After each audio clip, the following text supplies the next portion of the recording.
Chapter 17. Peel the Paint. Everyone raced back through the airlock to the Resonance Cascade. As soon as the entryway was sealed, Captain Cantor said, "Rulon, get us to Venka Urbo. Panico, get those kids suited up and strapped in. We're not out of the woods yet." Panico shepherded Trig and Tenna into the engineering workshop, where all the tools needed to maintain and troubleshoot the starship were being stored. Both children tried to ask what was happening, but they were interrupted by a powerful lurch as the ship's engine suddenly roared to life. Panico threw open a locker and withdrew a pair of flight suits. Kara seemed to recognize this type of gear and donned it without hesitation. "Obviously we don't have these in child sizes," Panico told the kids. "Put these on over your clothes and then take a helmet." The flight suits, once the helmet was added, were fully sealed with their own internal air supply. "Your suits have 15 minutes of oxygen," Panico explained as he put on his own. "See that canister on tubing on your utility belt? That's the umbilical system. You can plug it into ports around the ship to recharge your supply of breathable air and purge any built-up carbon dioxide." "What about the air around us?" Tenna asked. The answer to her question came in the form of a loud bang and hissing sound. "Hostile starship on the scope," Glossom's voice said over the intercom. "Everyone put your helmets on. We're rigging for combat now." In seconds, the Resonance Cascade was depressurized, and an eerie silence descended over the vessel. Trig's mother used the radio to speak. "You should get to your action station. I'll keep an eye on the kids." "You sure?" Panico replied. "I lived on the Khan's flagship for years. I know how space combat works. Now go!" Kara barked.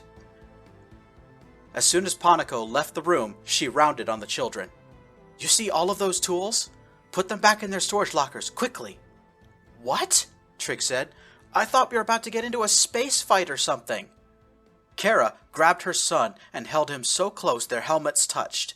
"What do you think will happen when this ship starts doing hard turns or cutting its thrust?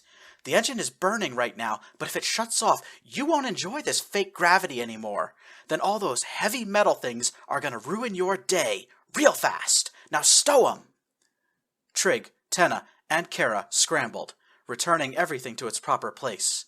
Everything from screwdrivers to high-powered welding torches needed to be secured.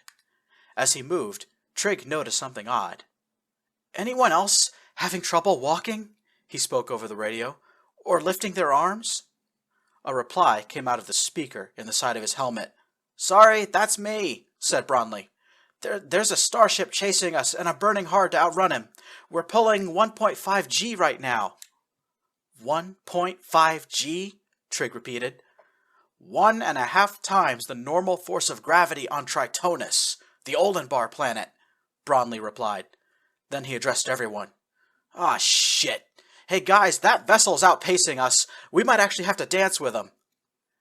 "Everyone strap in," Captain Cantor ordered. "Bronley, take us up to 2 Gs. "Roger that. Accelerating." Trig felt as though an invisible force was pushing him down to the floor. Tenna screamed. "I think my spine is going to snap." She worked her way to the nearby crash couch, a specialized seat that helped the user survive high G forces. Tenna, Trig, and Kara collapsed into the crash couch. Trig sat in the middle, with Tenna on his left and Kara on his right. The Resonance Cascade continued to speed up, and the trio screamed in agony as they were pressed down into the couch by 2 times the normal forces of gravity.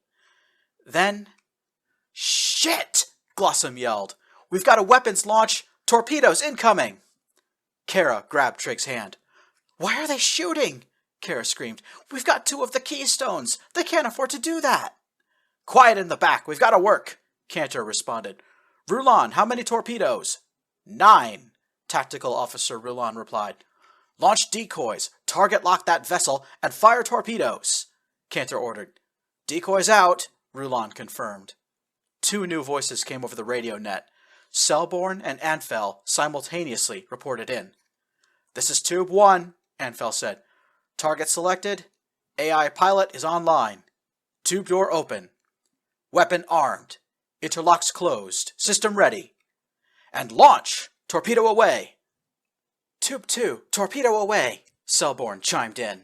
The vessel rumbled. Both tubes reloading.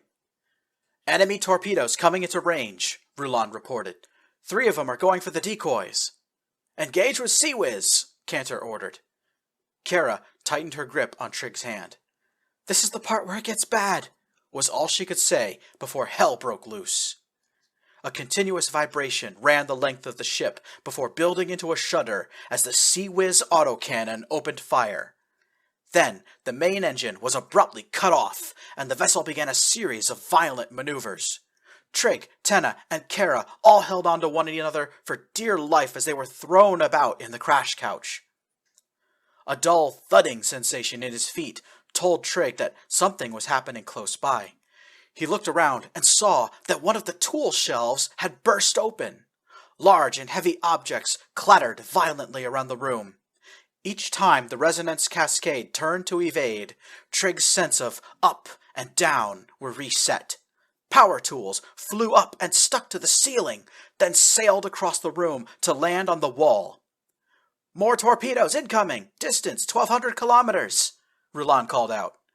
Evade! Launch decoys! Cantor called back. The ship lurched again. Trig saw, as though in slow motion, a mallet fly through the room and strike Tenna squarely in the face. She screamed and flailed desperately on the crash couch. The mallet got wedged between Trig and Tenna's bodies, held in place by the intense G-forces.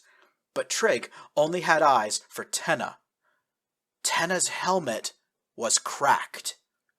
Suit breach detected, said a computerized voice. Air pressure critical. Tenna screamed. She locked her eyes on the cracked visor, mere inches in front of her face, and began to panic. Calm down, one of the mercenaries shouted over the radio. Use your patch kit. Every suit has one. Tenna did not calm down. She was in the throes of a panic attack and could not understand anything being said to her. Someone help me! Tenna screamed. I don't want to die! Trig pushed his left elbow deep into the cushions, propping himself up just far enough that he could reach over and start grabbing at Tenna's flight suit.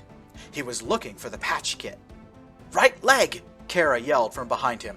It's on her right leg!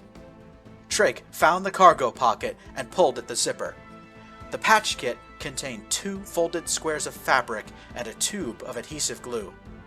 The vessel lurched and shuddered again, causing Trig to fumble the items. He lost both squares of fabric. They slid down the neck of Tenna's flight suit and out of sight. Trig swore. What the hell's going on back there? Cantor yelled. My monitor is showing an oxygen leak. I'm patching Tenna's helmet now, Trig called back. Give me a second. Do it fast, Cantor replied. We're about to pull a high G maneuver. Desperate and out of ideas, Trig held the tube of glue in his left hand and aimed it toward his right hand. The sticky substance pooled in his gloved palm. Then Trig slapped his right hand, glove and all, onto the front of Tenna's helmet. His desperate gamble worked. The fabric of Trig's glove adhered itself to Tenna's helmet, and the glue created a seal. Pressure stable, said the computerized voice. Brace! Cantor yelled. Here we go! Trig was so concerned about Tenna that he completely forgot he was propping himself up on his elbow. The Resonance Cascade pulled 3.5 Gs for about 2 seconds, and Trig felt his left arm snap. Pain, unlike anything he had ever felt before, washed over Trig and made him numb to the world. He collapsed sideways into the crashed couch, unable to take his right hand away from Tenna's face. Each of his own heartbeats sent new waves of agony through his body. Trig could not think, he could barely speak. All he knew was pain. Trig did not know exactly how long this agony continued, only that after what felt like an eternity, it ended.